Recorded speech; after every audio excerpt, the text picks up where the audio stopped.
মানে প্রতি বলে সে ছক্কা মারতে সে বাংলাদেশে কিস গেল মনে করে নিজেকে। হ্যাঁ, ওনার ফোকাস দিতে বলতেছে ব্যাটে, কিন্তু উনি সুইং গ্রামে ফোকাস দিচ্ছে, উনি ব্যাটে ফোকাস দিচ্ছে না।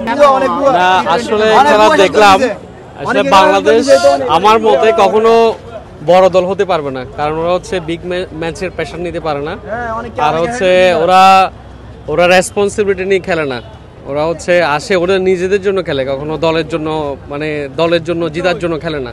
আমি ম্যাক্সিমাম সবার খেলায় দেখেই সেম মনে হচ্ছে, মানে ওরা নিজেদের স্কিল ডেভেলপ করার জন্য আমার মনে হয় সময় দেয় না। ওরা মানে বড় দল হওয়ার জন্য যেগুলো প্রয়োজন, প্রেশার নেওয়া, মানে দায়িত্ব নিয়ে খেলা, আমার মনে হয় ওরা এগুলো নিতে পারছে না আর কি। কারণ আমরা লাস্ট অনেক বছর ধরে 25 বছর ধরে টেস্ট মর্যাদা পাওয়ার পর থেকে দেখে আসছি, লাস্ট 25 বছরে আমরা দেখি নাই যে বাংলাদেশ বড় টিমের মতো প্লে করছে আর কি।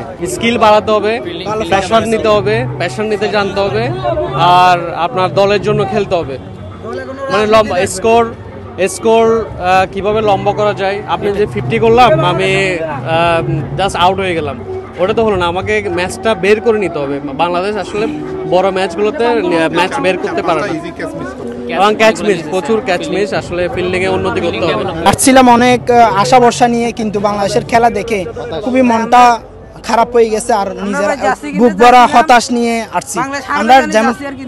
আমরা যেমন কি বাংলাদেশ প্লেয়ারকে সাপোর্ট করি, বাংলাদেশকে সাপোর্ট করি, সেই জন্য আজকে চিটাঙের মানুষ হাজারো হাজারো মানুষ এখানে চলে আসছে খেলা দেখার জন্য।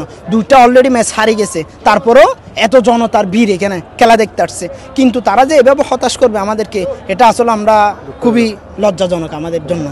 আর আমাদের জাকির চুইংগাম চাবাই শুধু, কিন্তু উনি ভালো মতো ব্যাটিং করতে পারতেছে না। উনি একটা ব্যাটসম্যান, ওনাকে কিপিংও দেওয়া দিতেছে না, কিন্তু উনি শুধু ওনার ফোকাস দিতে বলতেছে ব্যাটে, কিন্তু উনি চুইংগামে ফোকাস দিচ্ছে, উনি ব্যাটে ফোকাস দিচ্ছে না। আমাদের ভালোভাবে প্লেয়াররা ভালোভাবে ওনাদের পারফরমেন্স করতে হবে, পরিশ্রম করতে হবে। ওনারা একটু ভালো করলে ওনাদেরকে বাড়ি গাড়ি সব কিছু দিয়ে দেয়। এটা ক্রিকেট বোর্ড দেখতে হবে, ক্রিকেট বোর্ড আমি আরও ভালোভাবে ওনাদের প্রতি ফোকাস দিয়ে ওনাদেরকে ভালোভাবে আপনার পরিশ্রম করাতে হবে, এবং পারফরমেন্সটা ওনাদের ভালো করতে হবে। আর লিটন একটু ইদানিং ভালো খারাপ খেলতেছে, উনি যদি কামব্যাক করে বাংলাদেশের জন্য অনেক ভালো টার্নিং পয়েন্ট। গত দুইটা টি20 ম্যাচ আমরা দেখতে আসিনি, বা আমি দেখতে আসিনি বিশেষ করে, তারপরও সিরিজ যেহেতু হারার পরও দেখতে আসছে শুধু নিজের দেশকে ভালোবাসি বলে। বাংলাদেশের একটা সুন্দর খেলা শেষ ম্যাচে জেতার লক্ষ্যে জিততে দেখবো, এই জন্যই খেলা দেখতে আসছে। কিন্তু বাংলাদেশ দলে যারা খেলছে তাদের আসলে তাদেরকে কি বলবো, বিসিবিতে এক ধরনের পলিটিক্স ঢুকে গেছে, যার কারণেই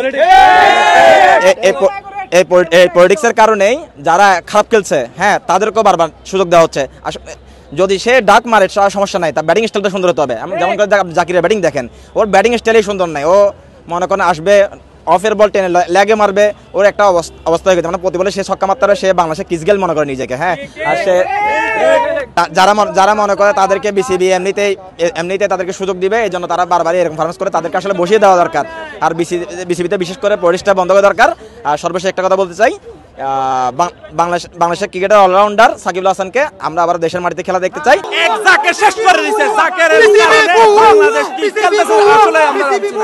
জাকের আলী যুগে বাদ দেওয়া হয় তাহলে আমাদের বাংলাদেশ আরো অনেকটা ভালো খেলবে। জাকের আলী ছাড়া আমাদের অনেক অপশন আছে, আমরা জাকেরকে কেন নিচ্ছি না কেন বুঝতেছি না। এটা হচ্ছে আমাদের